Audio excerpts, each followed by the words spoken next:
Puji Tuhan, selamat pagi jemaat. Tuhan baik, amin. Kita bersuka cita pagi hari ini karena Tuhan yang kita sembah adalah Tuhan yang luar biasa. Saudara sudah menyaksikan tadi anak sekolah minggu, mereka menampilkan tarian dan pujian yang luar biasa. Dan kemarin mereka merayakan Natal dan saya mengikuti Natal ini, saya sangat terharu dan saya merenungkan betapa besar anugerah Tuhan bagi manusia. Sehingga dia boleh datang ke dalam dunia.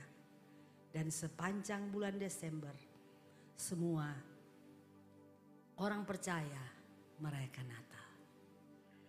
Dan saudara tahu bahwa Natal itu adalah sesuatu peristiwa yang tidak bisa kita lupakan.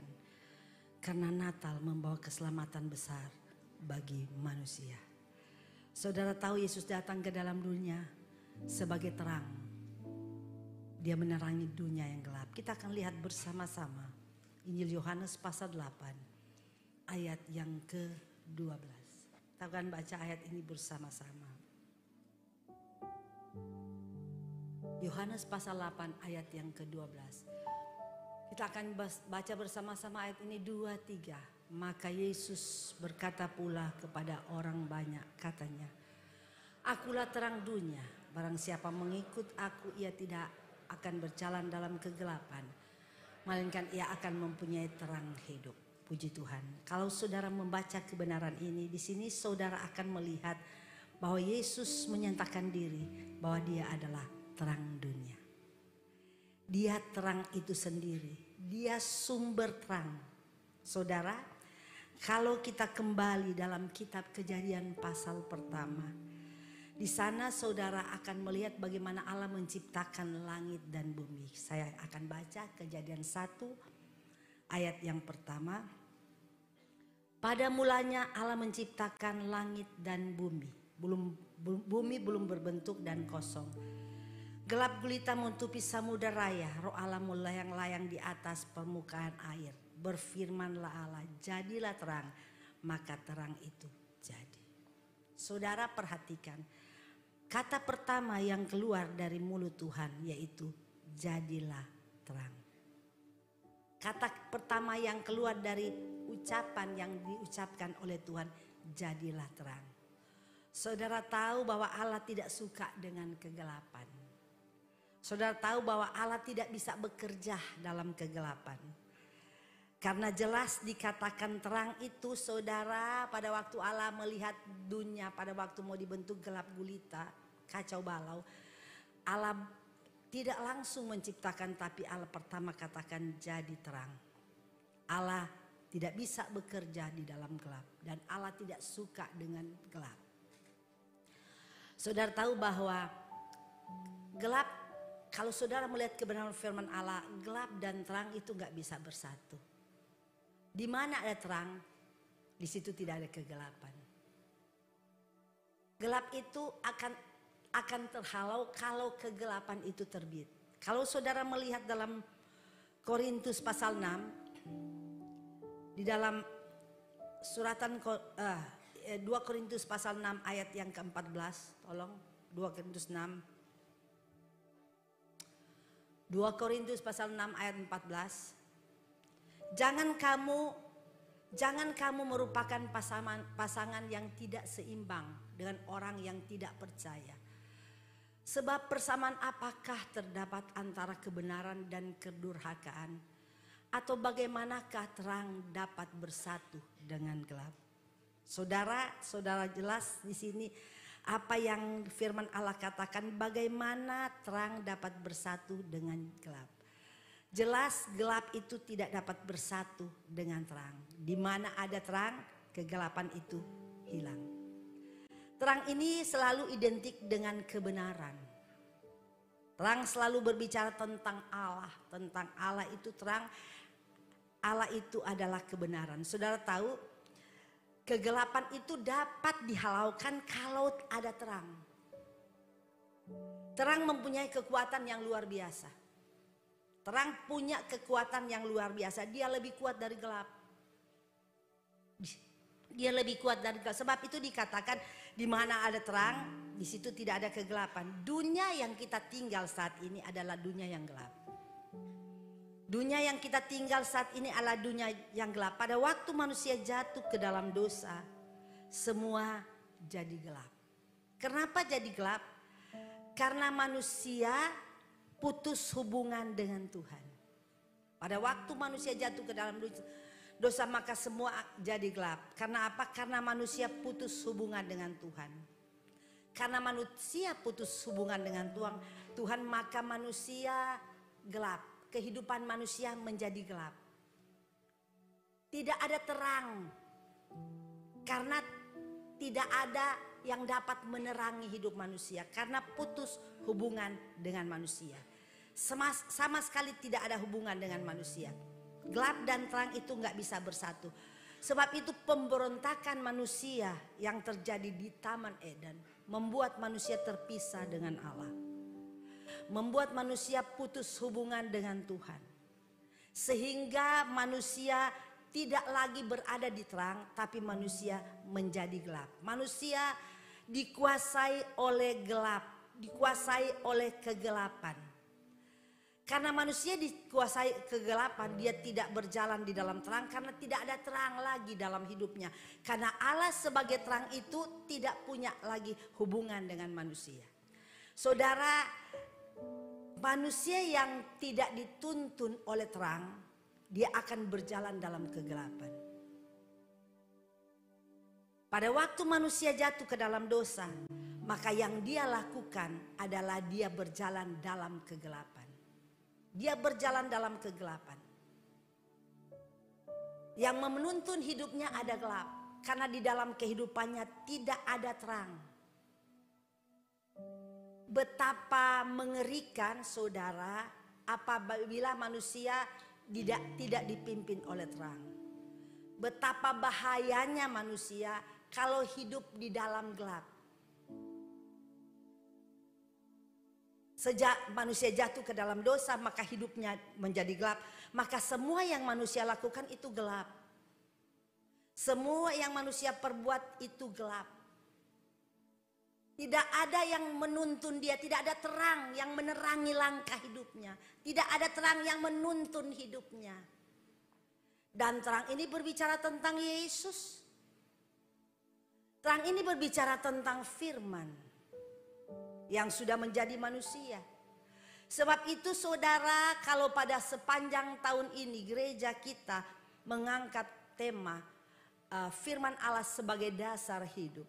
Itu bukan sekedar tema yang diangkat, tetapi saudara, kami berdoa supaya sepanjang 2024 tema ini benar-benar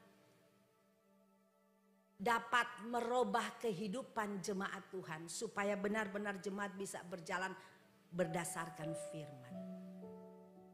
Supaya jemaat bisa mengerti firman, melakukan firman, berjalan menurut firman. Karena kalau seseorang tidak berjalan menurut firman, maka hidupnya akan kacau. Hidupnya akan sembarangan. Dia akan melakukan apa saja yang dia inginkan, yang dia mau. Karena yang menuntun dia bukan firman. Dan kita sebentar akan mengakhiri tahun 2024. Sepanjang tahun 2024 banyak sekali firman yang kita sudah dengar. Banyak sekali kebenaran yang kita sudah terima. Tentunya tujuan kebenaran disampaikan bukan hanya untuk kita mendengar, tapi Tuhan mau kita melakukan kebenaran dengan sungguh-sungguh. Yang menjadi dasar hidup kita, supaya kita tidak tinggal saja seperti pada waktu kita percaya, tapi kita harus bertumbuh di dalam Tuhan dan menjadi seperti yang Tuhan mau. Ini yang menjadi tujuan utama saudara, kebenaran disampaikan. Sebab itu setiap saudara datang beribadah ke gereja, saudara punya kerinduan untuk mendengar firman. Saudara berdoa supaya Roh Kudus ada dalam hidup saudara, supaya apabila firman itu disampaikan, firman Allah itu benar-benar bisa masuk dalam hidup kita Dan bukan hanya masuk sekedar tinggal, tapi dapat merubah kehidupan kita menjadi sama seperti yang firman itu saudara dengar. Banyak orang ke gereja tiap minggu, tapi hidupnya tidak pernah diubahkan dan tidak pernah berubah. Kenapa? Padahal setiap minggu dia mendengarkan firman, karena firman itu tidak bekerja dalam hidupnya. Sedangkan yang Tuhan inginkan bagi kita, firman itu harus bekerja. Harus kita alami firman Allah itu dalam hidup kita, dapat merubah kehidupan kita. Karena kalau kita tidak hidup di dalam terang, dituntun oleh terang, dipimpin oleh firman, maka hidup kita akan menjadi liar. Manusia akan menjadi liar kalau tidak dituntun oleh terang, kalau tidak dituntun oleh firman Allah. Saudara, orang yang hidup dalam gelap, dia nggak bisa melihat apa-apa. Orang yang hidup dalam gelap, dia tidak bisa melihat apa yang ada di sekitar dia. Dia akan melakukan apa saja karena dia tidak mengerti keadaan yang ada di sekitar dia. Dan betapa mengerikan kalau orang berada di ruangan yang paling gelap. Kalau seandainya saat ini lampu dimatikan dan tidak ada cahaya sedikit pun dalam ruangan ini, saya percaya akan terjadi kekacauan di sini. Semua akan ribut dan berteriak, akan keluar mencari jalan keluar, dan saya percaya di sini akan terjadi sesuatu yang begitu mungkin mengerikan. Karena orang akan senggol sini, senggol sana, bahkan mungkin ada yang sudah jatuh, diinjak-injak. Karena apa? Karena tidak ada terang. Saudara, sebab itu kalau kita membayangkan bagaimana seandainya manusia berada di gelap, dia akan hidup menurut kehendak dia. Dia akan melakukan apa yang dia inginkan. Sebab itu saya katakan manusia akan menjadi sangat liar. Dia akan menjalankan hidup menurut keinginannya. Dia akan menjalankan hidup menurut dagingnya. Dia akan menjalankan hidup sesuai dengan apa yang dia mau. Apa yang dia inginkan. Apa yang dia pikirkan. Itu yang dia lakukan. Sebab itu saudara, firman Allah katakan gelap dan terang gak bisa bersatu.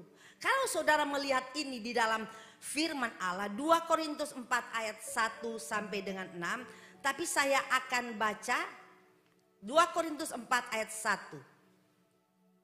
2 Korintus pasal 4 ayat yang pertama.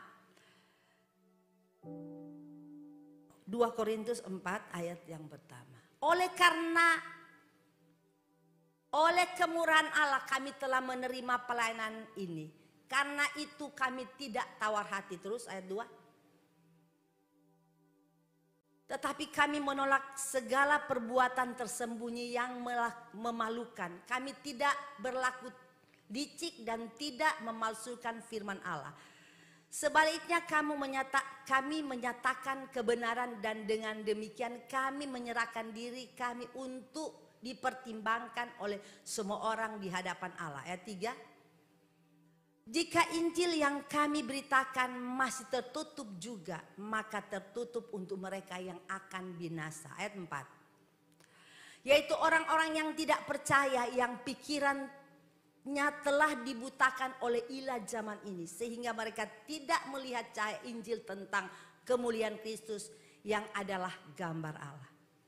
Saudara melihat kebenaran ini, orang yang tidak mau menerima Injil sebagai terang, orang yang tidak mau hidupnya diterangi oleh Injil, orang yang tidak mau menerima Kristus sebagai terang dalam hidupnya, maka mereka akan melakukan apa saja. Sebab apa?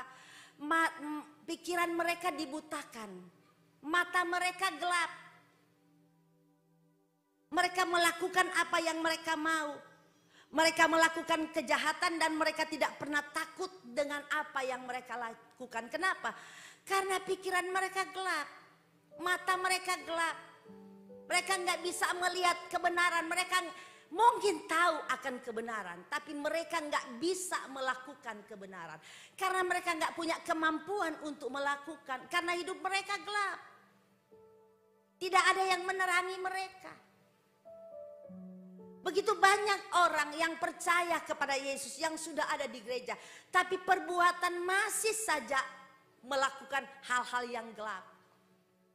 Mungkin kerinduan ada untuk melakukan kebenaran. Tapi nggak punya kemampuan untuk melakukannya. Kenapa? Karena dia tidak izinkan terang itu tinggal di dalam hidupnya. Bercahaya, memimpin, menuntun hidupnya. Ini yang sering kali kita lihat kenyataan yang terjadi. Sebab itu banyak sekali orang yang tadinya mau datang kepada Tuhan, enggak jadi datang kepada Tuhan karena melihat perbuatan-perbuatan orang yang ada di gereja, yang masuk gereja, bahkan pelayan Tuhan, tapi tidak memancarkan terang. Padahal yang sebenarnya kita harus tahu, Yesus sudah datang ke dalam dunia, ia datang ke dalam dunia untuk menerangi dunia ini. Dunia yang gelap dan yang berbicara tentang manusia yang sudah jatuh ke dalam dosa. Sebab itu firman Allah katakan barang siapa yang ada dalam terang, dia tidak akan berjalan dalam kegelapan. Penting saudara, sangat berbahaya dan begitu celaka apabila manusia berada di ruangan yang gelap. Dan ini menggambarkan saudara betapa menakutkan apabila orang itu hidup dalam gelap. Dia ada di gereja tapi pikirannya gelap, mata gelap, segala sesuatu yang dia lakukan gelap. Kenapa? Karena dia tidak punya kemampuan. Sebab itu jemaat Tuhan yang sudah percaya kepada Yesus, saudara izinkan Yesus tinggal di dalam hati. Yesus masuk dalam kehidupan saudara, menyatu dalam hidup ini. Supaya dia terang itu akan bercahaya, akan memimpin kehidupan kita. Banyak sekali saudara, begitu menyedihkan sekali hari-hari ini. Orang berbondong-bondong ke gereja, gereja itu penuh. Tapi Tuhan tidak pernah mencari bagaimana banyaknya jumlah jemaat yang ada di gereja. Tapi Tuhan melihat apakah jemaat itu sungguh-sungguh di dalam Tuhan atau tidak. Sudah melakukan kebenaran atau tidak. Tuhan tidak tertarik dengan jumlah, tapi Tuhan tertarik dengan kualitas seseorang anak Tuhan. Seringkali buat apa gereja itu banyak, tetapi saudara yang hadir di gereja itu adalah orang-orang cuma datang duduk di gereja, tapi tidak pernah melakukan kebenaran itu dengan benar. Betapa sedih hati Tuhan. Karena nanti sebentar apabila kita ketemu dengan Tuhan, Tuhan saudara akan menanya kepada kita. Tuhan tidak bertanya kepada kita berapa kali seminggu saudara ke gereja. Dan saudara apa yang saudara sudah buat. Apakah saudara sudah menjadi pelayan Tuhan. Tapi Tuhan melihat perbuatan-perbuatan kita. Apakah firman yang kita sudah dengar itu kita sudah lakukan dengan benar. Jangan sampai kita menyesal saudara. Jangan sampai menyesal. Saya hanya ingin ingatkan kepada saudara. Ini akhir zaman. Mungkin hari ini adalah hari yang terakhir bagi saudara mendengar kebenaran. Sebab itu setiap kali saudara mendengar kebenaran, berdoa biar kebenaran itu benar-benar bekerja dalam hidup kita.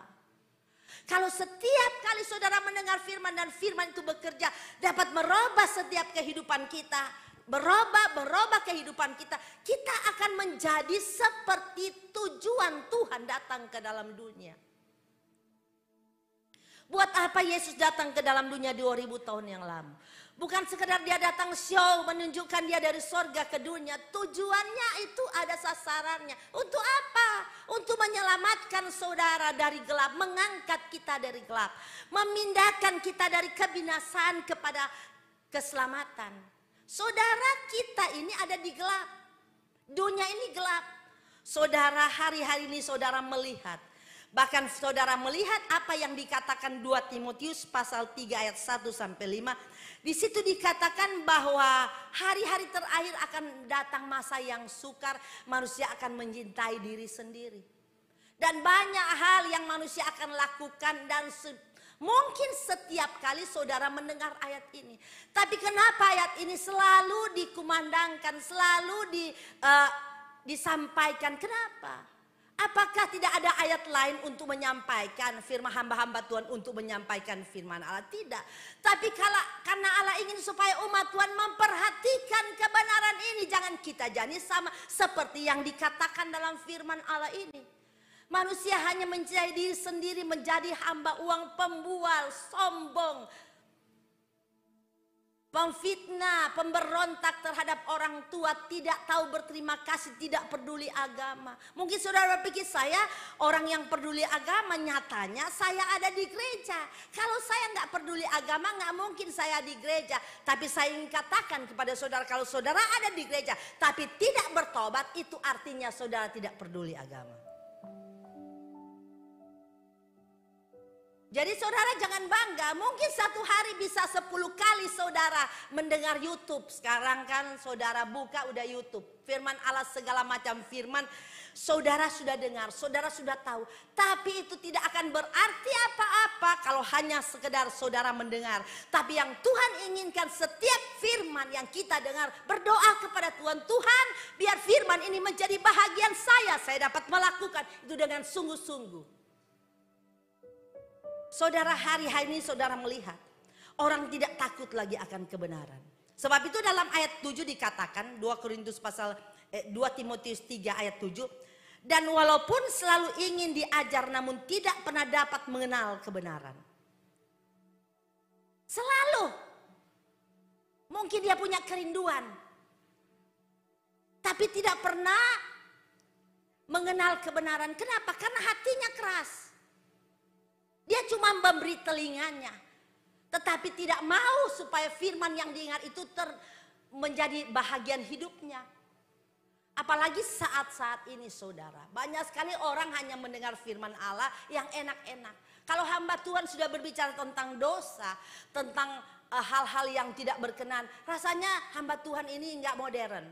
Tapi padahal sebenarnya yang saya ingin katakan kepada saudara. Saudara kita perlu firman Allah yang benar-benar dapat merubah kehidupan kita. Kalau saudara datang ke gereja cuma mendengar firman yang enak-enak. Kapan kita menjadi dewasa dalam Tuhan? Kapan kita menjadi sama seperti Tuhan? Kapan kita menjadi sama seperti yang Tuhan inginkan? Saudara, orang yang hidup dalam gelap, dia tidak takut melakukan dosa. Karena dia nggak mengerti, dia nggak bisa tahu membedakan gelap dan terang itu. Mungkin tahu, tapi nggak bisa. Karena hidupnya gelap. Sebab itu Yesus datang terang dunia ini. Yesus adalah terang dunia. Dia datang untuk apa? Bukan menerangi dunia ini, bumi yang bulat ini. Tapi menerangi dunia itu berbicara tentang saya dan saudara. Izinkan terang itu masuk dalam hidup kita. Banyak orang walaupun sudah ada di gereja tapi tidak takut berbuat dosa. Berani berbohong. Menipu orang biasa. Mencuri itu tidak takut. Korupsi tidak takut. Saudara melihat anak Tuhan. Tapi korupsi, mencuri, menipu orang, bohong. Bohong kiri kanan. Bahkan saudara melihat anak-anak Tuhan ke gereja, tapi masih aja di tempat-tempat yang tidak benar. Masih pergi ke tempat-tempat yang dugem. Mungkin ada di antara jemaat di tempat ini yang masih suka ke sana bapak-bapak, katanya jajan. Soalnya kalau di rumah tuh cuma makanan khas biasa, pakai jajan-jajan biar enak. Saudara mungkin ketawa dengan apa yang saya katakan, tapi ini kenyataan yang terjadi. Saya bukan hanya sekedar tahu, tapi saya betul-betul melihat ada beberapa orang yang seperti ini. Jangan hidup terlalu rohani katanya. Kalau terlalu rohani gimana, nanti orang juga nggak mau dengan kita. Hidup ya pokoknya ke gereja aja. Tapi kalau bicara rohani nggak usah lah. Sedikit-sedikit menyimpang nggak apa-apa. Saudara, tidak ada istilah sedikit menyimpang di dalam Tuhan. Saudara, kalau hidup benar harus benar sungguh-sungguh. Kalau hidup nggak benar, sekali nggak benar, nggak usah, nggak apa-apa. Tuhan nggak mau suam-suam kuku. Firman Allah katakan dalam Wahyu, orang yang suam kuku itu akan dibuang, dilempar. Tidak ada, bukan waktunya bagi kita untuk santai hari-hari ini. Saudara harus membuka baik-baik mata saudara. Banyak sekali yang melakukan hal-hal itu. Bahkan saudara, kalau saudara melihat hari-hari ini kejahatan luar biasa. Kenapa saya berulang-ulang menyampaikan hal-hal ini? Apalagi saudara, kalau saudara melihat hari-hari ini saudara, bagaimana keluarga-keluarga hancur. Karena apa? Sudah biasa, hal perselingkuhan itu sudah menjadi biasa. Dan ini bukan hanya di orang-orang yang tidak mengenal Allah melakukan ini. Justru orang-orang yang percaya, bahkan hamba Tuhan pun melakukan ini. Sebab itu saudara harus buka mata. Banyak sekali rumah tangga hancur. Mulai saudara perselingkuhan, apalagi dengan gadget ini. Mungkin ada lihat foto seseorang tertarik, mulai pura-pura WA. Halo, apa kabar? Tentu semuanya terjadi hubungan itu mulai dari apa? Pertama itu mulai dari apa kabar dulu.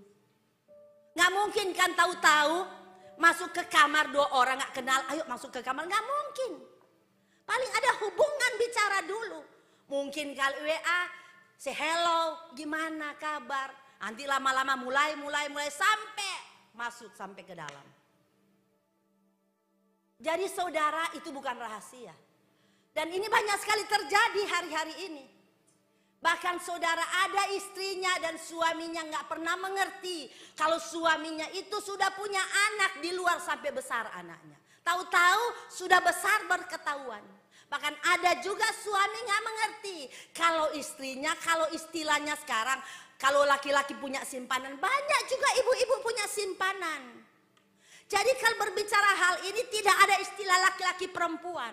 Karena dunia saat ini iblis bekerja bukan hanya kepada laki-laki, tapi juga kepada perempuan. Anak-anak muda, saya mau ingatkan saudara, dengan bertambahnya teknologi yang luar biasa, saudara melihat orang ingin hidup supaya kelihatan wow begitu, karena dia tidak memiliki, tidak mampu melakukan itu, memiliki itu. Banyak sekali anak muda menjadi piaraan bapak-bapak, menggoda suami orang cuma karena duit. Saudara, saya ingin sampaikan ini. Sebab itu orang tua, perhatikan anak-anakmu. Rasanya kalau anak-anak itu belum bekerja lalu dia sudah memiliki segalanya, saudara harus telusuri dari mana itu. Juga ibu-ibu, perhatikan suami-suamimu. Kalau mulai nggak boleh HP-nya dilihat, mulai gajinya nggak mau ditahu, nggak mau supaya istri tahu, ini berbahaya. Karena suami istri itu harus terbuka, nggak ada istilah sembunyi-sembunyi, tidak ada dusta di antara kita. Nggak boleh kalau waktu saudara mau diteguhkan dalam pernikahan yang kudus, firman Allah katakan kita kan menjadi satu. Tidak ada yang tersembunyi antara kita. Jadi bapak-bapak, jangan simpan, kalau gaji kasih semua aja sama istri. Tapi kalau istri royal jangan kasih semua, nanti habis sebentar. Iya. Bapak-bapak juga harus hikmat, lihat istri. Oh, istri model begini nggak bisa dipegangin uang. Biar 1 miliar habis 1 minggu. Dia borong semuanya. Apalagi sekarang kan. Tinggal klik datang ke rumah. Betul nggak? Betul nggak? Betul toh? Oh betul, kok tahu ya. Saya kira nggak tahu. Jadi kan nggak perlu mesti ke mall. Nggak perlu lihat cari-cari, makanya sekarang mall sepi. Karena sudah ada mall di HP. Betul nggak? Klik datang ke rumah. Makan apa yang kita suka? Langsung di depan kamar. Minuman apa yang kita suka? Langsung klik datang dia. Apa yang saudara ingin semua saudara bisa dapatkan melalui ini. Mudah sekarang. Jadi mudah mendapatkan sesuatu sekarang. Ini dunia percepatan. Segala sesuatu cepat. Sebab itu saudara, jadi kita juga sebagai keluarga harus menjadi keluarga yang takut akan Allah. Natal itu saudara bukan berbicara Yesus datang 2000 tahun yang lalu. Yang kita lihat sekarang semua orang merayakan Natal dengan pesta yang luar biasa. Itu gak salah, itu gak berdosa. Tapi apa arti Natal kalau hanya sekedar pesta. Tapi yang Tuhan mau biar Natal itu bergema dalam hidup kita. Natal itu terjadi dalam kehidupan kita. Kalau di dalam keluarga kita ada Natal, maka keluarga akan bahagia. Saudara, anak-anak muda, saya ingin sampaikan kepada anak-anak muda. Karena saya melihat anak-anak muda luar biasa hari-hari ini. Jangan ikut dengan zaman. Zaman seringkali membuat kita hancur. Hidup berpadan dengan apa yang ada. Sebab itu anak muda harus takut akan Allah.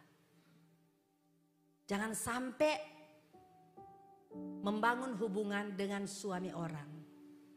Kalau ada di antara sini anak muda mungkin mulai pemain pertama. Mulai bermain, belajar bermain ini. Stop. Jangan membangun hubungan dengan suami orang. Saudara-saudara enak tapi istrinya menangis, menderita. Karena ulah. Karena ini terjadi bukan tidak. Beberapa ibu datang menangis kepada saya. Menceritakan bahwa suaminya membangun hubungan dengan seorang anak muda. Minta tolong kepada saya. Tapi saya gak bisa berbuat apa-apa. Cuma bisa hanya berdoa buat ibu ini.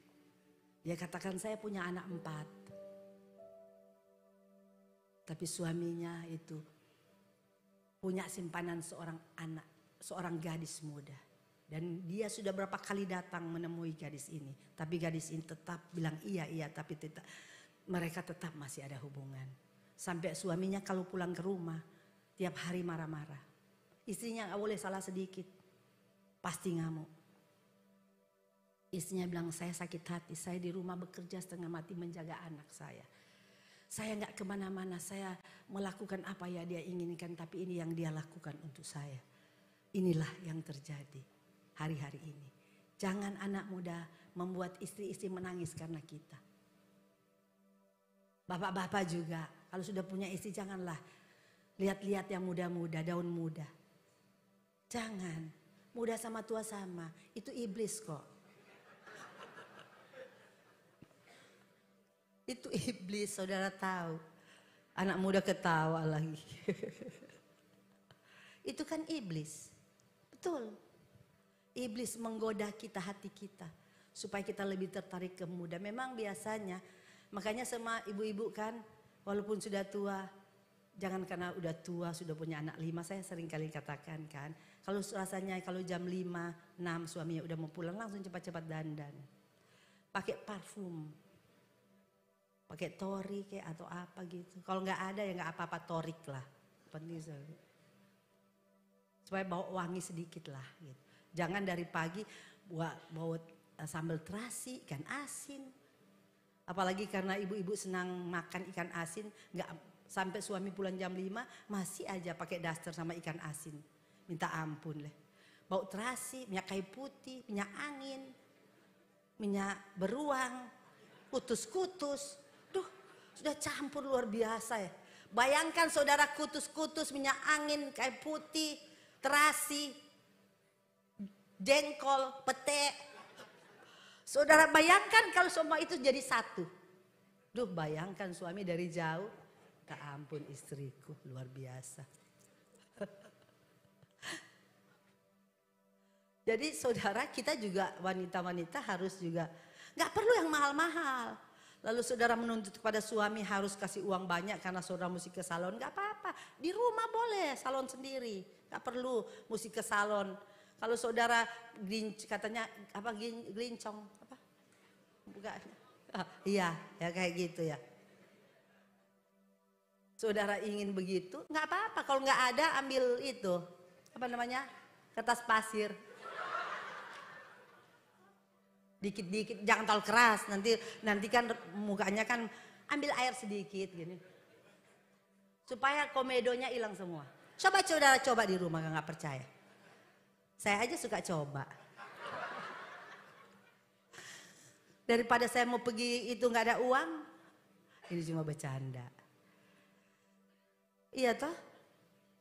Tapi saudara suami yang dalam Tuhan, istri yang dalam Tuhan, tidak pernah akan melakukan hal yang menyakitkan hati istri atau suami. Dia tetap melihat istrinya itu bidadari. Sebagaimana dia ketemu waktu masih muda, tetap walaupun sudah bongkok, sudah enggak gigi, sudah habis semuanya. Pakai masker terus, kenapa waktu saya pikir kok pakai masker terus kenapa ya? Ternyata gigi nggak ada semua.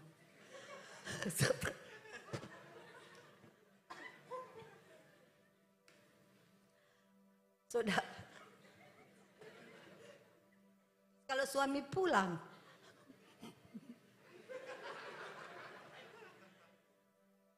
ketemu, istri buka masker, suami melihat senyum, aduh luar biasa istri saya. Dia gak jadi masuk, dia langsung keluar lagi. Dia ingat, oh ibu-ibu di tetangga yang sudah dandan, yang pakai bulu mata 1 meter. Di kantor sekretarisnya, sudah pakai baju pendek sekali, udah sasak 10, aduh, terus bulu matanya disusun 3, sampai sudah kayak Pontianak. Dia kan lebih tertarik toh. Bagaimana waktu istri buka masker? Kalau ada orang kan dia pakai, sama suaminya kan dia nggak malu dia buka. Duh papanya luar biasa. Coba ibu-ibu tolong kalau giginya mulai copot-copot, nggak apa-apa. Pergi pasang gigi palsu yang murah-murah aja. Iya supaya waktu senyum, aduh istri saya ternyata cantik. Betul kan? Kalau pas pulang-pulang setiap kali suami lihat malam-malam. Duh apa ini ya? Duh mengerikan. Tapi kalau malam-malam dia lihat giginya kinclong putih, duh anak ceng, duh langsung tertarik. Betul kan? Kalau enggak waktu dia lihat, dia pikir umur umur 90 ini atau istri. Aduh, padahal mestinya masih muda. Nggak apa-apalah saudara, pasang gigi palsu itu nggak berdosa. Betul, ini ada di firman Allah tulis, pasang gigi palsu berdosa. Coba saudara cari. Kalau dapat, bilang ke saya. Nggak ada, nggak ada. Kan sekarang kan nggak perlu, memang sih kalau pasang gigi sekarang katanya 15 juta, 20 juta, 30, nggak usah lah yang kayak artis-artis pasang 1 gigi 100, nggak perlu. Itu loh di itu mana di muka Transmart ada tukang gigi. Sebab itu kalau saudara mau pergi cari yang bagus. Jangan sampai waktu dia pasang bukan jadi bagus, maka menakutkan jadi. Nanti suaminya lagi dalam hati, aduh kenapa istri saya sudah jadi model begini, menakutkan, dia tambah lari. Jangan saudara, bilang sama tukang gigi yang biasa-biasa aja, natural. Natural, bilang natural, gak apa-apa, dia tahu kalau sudah natural. Berarti biasa. Nggak usah, ada kan pasang gilbas bukan lebih cantik malah lebih, sampai dalam hati saya Tuhan, mau bilang juga nggak enak kan, iya toh. Jadi kita kan juga harus tahu sendiri, oh iya itu penting, tapi saudara itu juga penting, tapi sebenarnya kalau kita semua suami istri ada dalam Tuhan, nggak perlu mau gigi ompong semua nggak ada, makanya tiap hari makan bubur karena ada gigi, apa-apa. Karena suami tetap melihat dia tuh, tetap mencintai dia. Karena di dalam ada terang, betul nggak? Tapi kalau gelap di dalam, aduh luar biasa. Orang yang hidup gelap, semua yang dia berani melakukan apa saja, dia nggak takut. Seperti saya katakan, rumah-rumah tangga sekarang hancur hari-hari ini. Dan semua karena apa? Perselingkuhan. Saya berdoa buat jemaat di sini sebagai seorang bagi bapak-bapak, anak-anak muda, ibu-ibu, berjalanlah di dalam terang. Jangan melakukan itu. Walaupun di sebelah saudara menggoda saudara. Makanya kalau saudara sepertinya udah mulai menggelitik-gelitik hati, menggoda, lari. Seperti Yusuf. Pada waktu istri Potifar menggoda dia nggak tinggal diam, tapi dia lari. Jangan saudara sudah lihat di situ mulai modelnya udah mulai menggoda, saudara tambah mendekat. Jangan. Itu cari pencobaan. Saudara harus lari. Tidak boleh tinggal seperti itu. Memang gak mudah saudara. Godaan yang kita saat ini, godaan itu begitu luar biasa. Dan iblis akan menjatuhkan pertama rumah tangga. Karena kalau rumah tangga hancur maka gereja hancur. Saudara, Kristus dan gereja itu kan bayangkan pasangan mempelai pria dan mempelai wanita. Dan iblis tahu bahwa yang menjadi sasaran utama untuk menghancurkan anak Tuhan gereja adalah rumah tangga. Tapi kalau rumah tangga kuat, saya percaya gereja akan kuat. Tuhan akan menangis melihat kalau gereja itu hancur. Tuhan menangis, sebab itu saudara tahu Yesus datang sebagai terang dunia. Dia menerangi, bukan hanya dunia tapi menerangi setiap orang yang percaya. Kita semua yang ada saat ini, Yesaya pasal 9 ayat 2, nubuatan Yesaya, bangsa-bangsa yang berjalan dalam kegelapan telah melihat terang yang besar. Mereka yang diam di negeri kegelapan atasnya, terang itu bersinar. Ini nubuatan Yesaya bahwa ada satu orang akan datang, akan melepaskan manusia dari kegelapan, akan membawa pada sukacita, damai sejahtera serta keadilan. Dia adalah Mesias yang sudah lahir 2000 tahun yang lalu, yang saat ini kita sedang rayakan pada tanggal hari Jumat, besok ada Natal daripada Rayon, hari Sabtu Haleluya Family, bahkan pemuda remaja kemarin sekolah minggu sudah merayakan Natal. Itu bukan sekedar perayaan pesta, tapi sebenarnya kita perlu renungkan bagaimana Yesus sebagai terang sudah datang menyinari dunia yang gelap. Dan biar izinkan terang itu bercahaya atas kita. Dia itu sang juru selamat, menyelamatkan kita dari gelap. Sebab itu Yohanes 3 ayat 16 berkata, begitu besar kasih Allah akan dunia ini, sehingga dikaruniakan anak yang tunggal, supaya barang siapa yang percaya kepada dia tidak binasa, melainkan beroleh hidup yang kekal. Dia adalah terang dunia. Sebab itu berita kesukaan besar dalam Lukas pasal 2 ayat yang 10 berkata, lalu kata malaikat itu kepada mereka, sesungguhnya aku memberitakan kesukaan besar untuk seluruh bangsa. Hari ini telah lahir bagimu juru selamat Kristus Yesus Tuhan kita di kota Daud. Ini kabar sukacita. Kabar yang mengembirakan manusia bahwa terang itu sudah datang ke dalam dunia 2000 tahun yang lalu. Untuk apa? Menerangi kita yang gelap, yang sudah ada dalam gelap. Karena kalau kita tetap berada dalam gelap, maka hidup kita akan binasa. Firman Allah jelas mengatakan upah dosa itu maut, tapi karunia Allah itu hidup yang kekal. Saudara, maut itu artinya manusia terpisah dengan Tuhan. Manusia mati secara jasmani, mati rohani. Dan orang yang hidup dalam gelap pasti binasa. Dia akan menerima maut, kengerihan. Dia akan menerima hukuman yang kekal. Tapi siapa yang percaya tidak akan menerima hukuman yang kekal. Hukuman yang kita akan terima yaitu hukuman yang kekal. Yaitu hukuman penderitaan yang tidak dapat manusia tanggung. Sebab itu karena Yesus tahu bahwa tidak ada satu manusia yang dapat menanggung penderitaan itu. Dia gantikan posisi dia, posisi saya dan saudara. Dia yang menggantikan. Supaya kita yang percaya menerima dia sebagai terang. Tidak binasa, tidak akan dihukum, tidak akan menerima hukuman ini. Dan biarlah pada waktu kita menerima terang itu, biar terang itu simpan dalam hati, bersinar dalam hidup kita. Bukan asal kita terima percaya dengan mulut, saya percaya Engkau Tuhan. Itu artinya apa kalau kita cuma berkata, Tuhan saya percaya Engkau juru selamat. Buktikan bahwa juru selamat itu ada dalam hidup kita. Buktikan terang itu sudah bercahaya masuk dalam hidup kita. Supaya dunia bisa melihat terang Kristus itu dalam hidup kita. Saudara, kebinasaan ini bukan satu hukuman yang biasa. Tapi ini hukuman yang sangat menderita. Dan saya mau katakan penderitaan ini kita akan terima kalau kita tidak menerima terang itu. Kalau kita tidak izinkan terang itu masuk dalam hidup kita. Jangan menyesal saudara. Sebab ini hari ini kalau saudara mendengarkan firman jangan keraskan hati kata Wahyu. Mungkin hari ini adalah hari terakhir.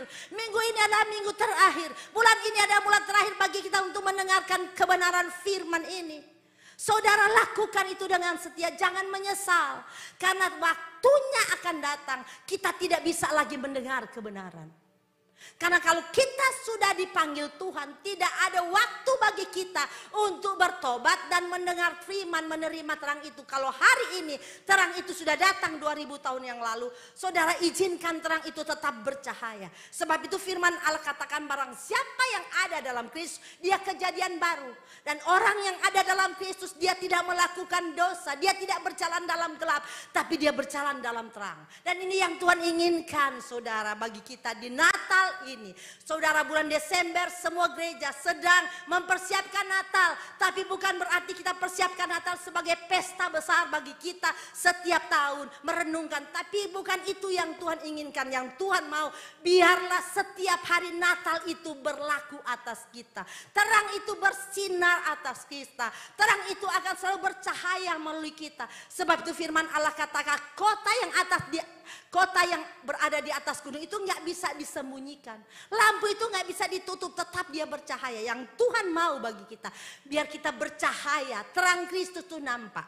Saya percaya kalau keluarga kita benar-benar diterangi oleh terang Kristus, maka keluarga ini akan menjadi keluarga yang berbahagia.